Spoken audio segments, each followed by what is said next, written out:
விநாயகப் பெருமான் ஏன் மூஞ்சூரை வாகனமா வச்சிருக்கார்? சதுர்த்தி தினத்துல ஏன் சந்திரனை பார்க்கக்கூடாது? களிமண் பிள்ளையாரை வழிபட்டுட்டு ஏன் நீர்நிலையில கரைச்சிடணும்? இந்த மாதிரி நிறைய இன்ஃபர்மேஷன் பிள்ளையாரை பத்தி இந்த வீடியோவில் ஷேர் பண்ணியிருக்கேன். ஸ்கிப் பண்ணாம பாருங்க. Hi everyone, welcome back to Evergreen Memories. அசுரர் குல தலைவரான சுக்கராச்சாரியார் கஜமுகாசுரன் கிட்ட சிவபெருமானை நோக்கி தவம் செய்ய சொல்றார். அவர் சொன்னபடி அவன் சிவபெருமானை நோக்கி தவம் இருந்து தனக்கு எந்த ஆயுதத்தாலும் அழிவில்லை அப்படின்ற மாதிரி வரம் வாங்கிடுறான். அதுக்கப்புறமா சிவபெருமான் அவனை அழிக்கிறதுக்காக பிள்ளையார்கிட்ட போய் கஜமுகாசுரனை அழிக்கும்படி கேட்கிறார். விநாயகப் பெருமானும் கஜமுகாசுரனை கொன்னுடுறாரு. அதுக்கப்புறமா கஜமுகாசுரன் தனக்கு சாப விமோச்சனம் கொடுக்கும்படி பிள்ளையார்கிட்ட கேட்கிறார். அதனால அவரை மூஞ்சூர் வாகனமா மாத்தி தன்கிட்டயே வச்சுக்கிறார் பிள்ளையார்.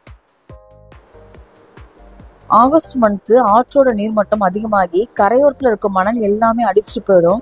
இதனால நதி கரைக்கு வராம கடலை நோக்கி போறதுனால நிலம் எல்லாமே வறண்டு போயிடும். அப்படி வறண்டு போகாம இருக்கிறதுக்காக நம்மளோட முன்னோர்கள் என்ன பண்ணாங்கன்னா, களிமண்ணில் பிள்ளையார் செஞ்சு பூஜை பண்ணிட்டு அதை ஆத்துல மூழ்கடிக்க ஆரம்பிச்சாங்க. அப்படி மூழ்கடிக்கிறதுனால அது அந்த நிலத்தையும் செழிப்பா மாத்திரும். நம்மளும் அதுக்காக தான் இன்னைக்கும் களிமண் பிள்ளையார் வச்சு பூஜை பண்றோம். விநாயகர் சதுர்த்தி தினத்தன்னைக்கு சந்திரன் விநாயகர் பெருமானை பார்த்து ஏளனம் பண்ணி கிண்டல் பண்ணி சிரிச்சிடுறார். அதனால சந்திரன் ஒளியிழந்து போவாய் அப்படின்னு பிள்ளையார் சாபம் விட்டுறாரு. அந்த சாப விமோச்சனம் தரும்படி பிள்ளையார்கிட்ட சந்திரன் கேட்கிறார். சாப விமோச்சனம் நீங்க பிறகுதான் சந்திரனோட முழு ஒளி அவருக்கு கிடைக்குது. அதனாலதான் சதுர்த்தி நாள்ல யாரும் சந்திர தரிசனம் செய்ய மாட்டாங்க. அனலாசுரன் அப்படின்ற அரக்கன் மற்றவங்க உடம்புல போய் அவங்களுடைய எல்லா சக்தியையும் உரிய ஆரம்பிச்சிடுறான். இதனால எல்லாரும் போய் பிள்ளையார்கிட்ட முறையிடுறாங்க. அதனால பிள்ளையாரும் அவனை அப்படியே விழுங்கிடுறார். விழுங்கின உடனே அவரோட உடம்பு முழுக்க அனலா மாறிடுறது. அதை குளிர்விக்கிறதுக்காக பால் இதிலெல்லாம் செஞ்சு அபிஷேகம் செஞ்சு பார்க்குறாங்க. ஆனால் குளிர்விக்க முடியல. அப்போ சப்த ரிஷிகள் எல்லாரும் சேர்ந்து 21 அருகம்புல் வச்சு அவரை குளிர்விக்கிறாங்க. அப்போ தான் பிள்ளையார் குளிர்ச்சி அடைகிறார். அதனால தான் நாம் இன்னைக்கும் அருகம்புல் வச்சு பூஜை பண்ணுறோம்.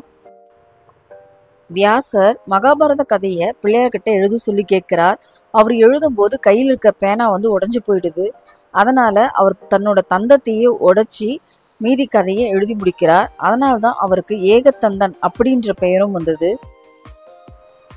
நம்மோட முன்னோர்கள் அந்த காலத்துல பாத்தீங்கன்னா அரசமர பிள்ளையார போய் சுத்திட்டு வா நல்லது சொல்லுவாங்க. அது ஏன் அப்படி சொன்னாங்கன்னா, அரச மரத்துல இருந்து வெளிவர ஆக்சிஜன்ல ஓசோன் ரேஸ் அதிகமா இருக்கும். அதை நம்ம சுவாசிக்கும் போது நமக்கு உடல் வலிமையும் கிடைக்கும். அதனாலதான் அப்படி சொன்னாங்க. எல்லா கடவுளுக்கும் ஆடம்பரமா வழிபடலாம். ஆனா நம்ம பிள்ளையாருக்கு அப்படி கிடையாது. கொஞ்சம் மஞ்சளை பிடிச்சு வச்சு அவரை வணங்கினாலே போதும். அவருக்கு பிடிச்ச கொழுக்கட்டை அருகு சாத்தி வழிபட்டாலே அவர் நமக்கு கேட்டதெல்லாம் கொடுப்பார். நார்த் சைட்லாம் பார்த்தீங்கன்னா 10 days ரொம்ப கிராண்டா செலிப்ரேட் பண்ணிட்டு அதுக்கப்புறமா அந்த பிள்ளையார நீர்நிலைகளில் கரைச்சிடுவாங்க. நம்முடைய சவுத் சைட்லேயும் மதுரை முக்குருணி பிள்ளையார், அதுக்கப்புறமா பிள்ளையார்பட்டி கற்பக விநாயகர், இவங்களுக்கும் 10 நாள் ரொம்ப கிராண்டா செலிப்ரேட் பண்ணுவாங்க.